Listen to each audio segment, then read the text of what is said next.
being by the relation of spirit and matter. This interplay produces that psychological entity, which we call the Christ. This cosmic Christ demonstrated to us his perfection, as far as the human family is concerned, through the medium of the historical Christ. This psephological entity can bring into functioning activity a quality within all human forms which esoterically can obliterate the forms, and so engross the attention as to be regarded eventually as the main factor and as constituting all that is. This truth as to life and quality and form is made most clearly apparent to us in the story of the Christ of Galilee. He was constantly reminding the people that he was not what he appeared to be, neither was he the Father in heaven, and he is ever referred to by those who know and love him in terms of quality. He demonstrated to us the quality of the love of God, and in himself he embodied not only that which he had evolved of the seven-ray qualities, but also, as do few of the sons of God, a basic principle of the ray of the solar logos himself, the quality of love. This we shall study more closely when we take up the consideration of the second ray of love, wisdom. The seven rays are therefore embodiments of seven types of force, which demonstrate to us the seven qualities of deity. These seven qualities have consequently a sevenfold effect upon the matter and forms to be found in all parts of the universe, and have also a sevenfold interrelation between themselves. Life, quality, appearance are brought together into a synthesis in the manifested universe, and in man incarnate, and the result of this synthesis is sevenfold, producing seven types of qualified forms which emerge on all planes and in all kingdoms. It must be remembered that all the planes which we, from our little point of view, regard as formless are not really so. Our seven planes are but the seven subplanes of the cosmic physical plane. We shall not deal with the planes, except in their relation to man's unfoldment, nor shall we deal with the macrocosm, or with the developing life of the cosmic Christ. We shall confine our attention entirely to man, and to his psychological reactions to the qualified forms in three directions. To those in the subhuman kingdoms in nature, to those with whom he associates in the human family, and to the guiding hierarchy and the world of souls. The seven ray types must be dealt with entirely from the human angle, for this treatise is intended to give the new psychological approach to man through an understanding of the energies, 7 in number, with their 49 differentiations, which animate him and make him what he is.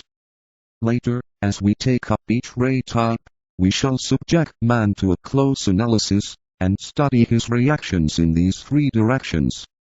These seven rays are the seven streams of force issuing from a central energy after, in point of time, that vortex of energy had been set up. Spirit and matter became mutually interactive, and the form or appearance of the solar system began its process of becoming, a process leading to an eventual being.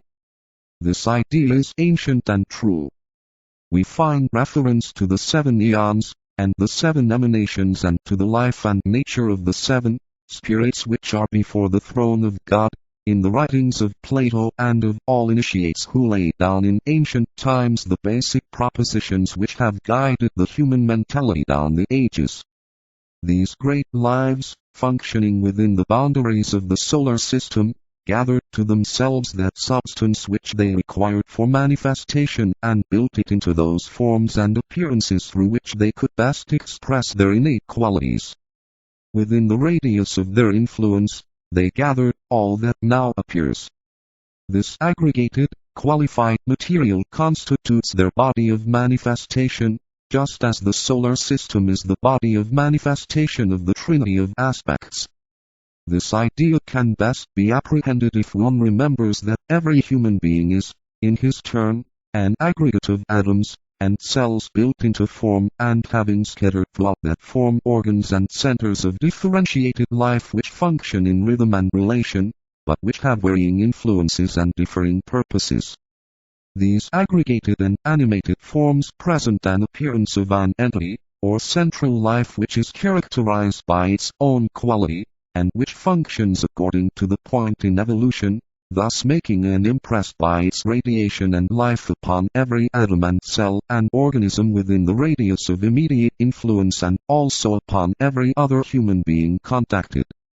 Man is a psychic entity, a life who, through radiatory influence, has built a form, colored it with his own psychic quality, and thus presented an appearance to the environing world which will persist for as long a time as he lives in form. This statement covers also the life story, and the qualified appearance of any one of the 7 rays. God, ray, life, and man are all psychological entities, and builders of forms. Therefore a great psychological life is appearing through the medium of a solar system. 7 psychological lives, qualified by 7 types of force, are appearing through the medium of the 7 planets. Each planetary life repeats the same technique of manifestation life quality appearance, and in its second aspect of quality, demonstrates as a psychological entity. Every human being is a miniature replica of the entire plan. He is also spirit soul body, life quality appearance. He colors his appearance with his quality and animates it with his life.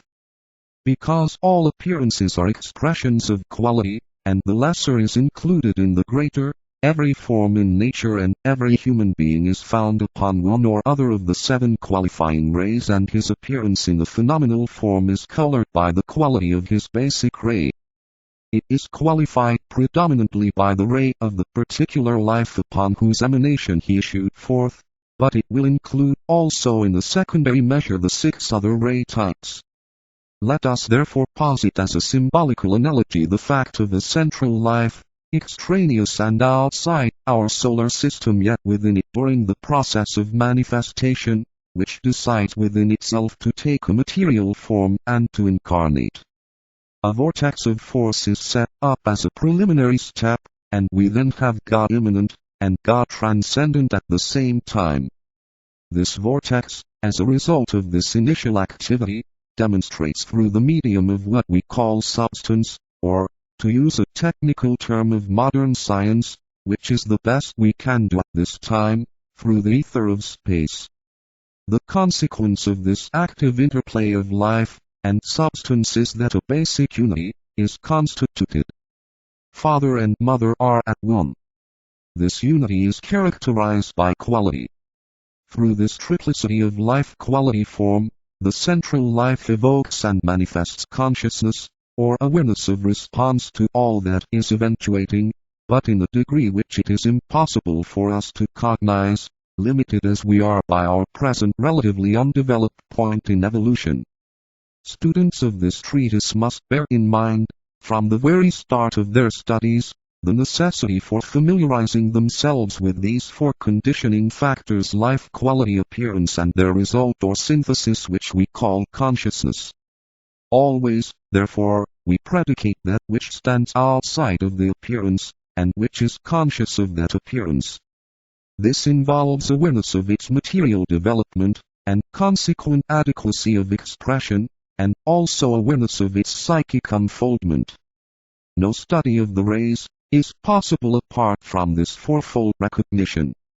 Our grasp of the subject will be much facilitated if we train ourselves to regard ourselves as an accurate, though as yet undeveloped, expression and reflection of this initial creative quaternary. We are lives, making an appearance, expressing quality and slowly becoming aware of the process, and the objective, as our consciousness becomes more like that of divinity itself. 3. The 7 rays enumerated as part of the initial plan, the one life sought expansion, and the 7 eons or emanations came forth from the central vortex and actively repeated the earlier process in all its details. They too came into manifestation, and in the work of expressing active life, qualified by love, and limited by an outward phenomenal appearance, they swept into a secondary activity, and became the 7 builders, the 7 sources of life and the 7 rishis of all the ancient scriptures. They are the original psychic entities, imbued with the capacity to express love, which involves the concept of duality, for the loving and the loved, the desiring and the desired, must here be posited, and to emerge from subjective being into objective becoming. We call these 7 by various names, as follows. 1. The Lord of Power or Will. This life wills to love, and uses power as an expression of divine beneficence. For his body of manifestation he uses that planet for which the sun is regarded as the esoteric substitute. 2. The Lord of Love Wisdom, who is the embodiment of pure love, is regarded by esotericists as being as close to the heart of the solar logos as was the beloved disciple close to the heart of the Christ of Galilee. This life instills into all forms the quality of love, with its more material manifestation of desire, and is the attractive principle in nature, and the custodian of the law of attraction, which is the life demonstration of pure being. This Lord of Love is the most potent of the 7 rays, because he is on the same cosmic ray as the solar deity. He expresses himself primarily through the planet Jupiter, which is his body of manifestation. 3. The Lord of Active Intelligence. His work is more closely linked to matter, and he works in cooperation with the Lord of the second ray. He is the motivating impulse in the initial work of creation. The planet Saturn is his body of expression within the solar system, and through the medium of matter, which beneficently obstructs and hinders, he provides humanity with the vast field of experiment and experience. I should like to point out here that when I speak in terms of personality, and perforce employ the personal pronoun, I must not be accused of personalizing these great forces. I speak in terms of entity, of pure being, and not in terms of human personality. But the handicap of language persists. And in teaching those who think in terms of the lower concrete mind, and whose intuition is dormant or only manifesting in flashes, I am compelled to speak in parables and use the language of word symbols. Let me point out also that all statements which I may make are in relation to our particular planet and couched in terms that can be understood by the humanity which our planet has produced. The work, as I outline it, constitutes only a fraction of the work undertaken by these beings. They each have their own purpose and radius of influence, and as our Earth is not one of the 7 sacred planets, nor the body of manifestation of one of the basic 7 rays, they have purposes and activities in which our Earth plays only a minor part. 4. The Lord of Harmony, Beauty and Art. The main function of this being is the creation of beauty, as an expression of truth, through the free interplay of life and form, basing the design of beauty upon the initial plan as it exists in the mind of the solar logos. The body of manifestation of this life is not revealed, but the activity emanating from it produces that combination of sounds, colors and word music that expresses through the form of the ideal that which is the originating idea. This 4th Lord of creative expression will resume activity upon the earth about 600 years hence, though already the first faint impress of his influence is being felt, and the next century will see a reawakening of creative art in all its branches. 5. The Lord of concrete knowledge and science. This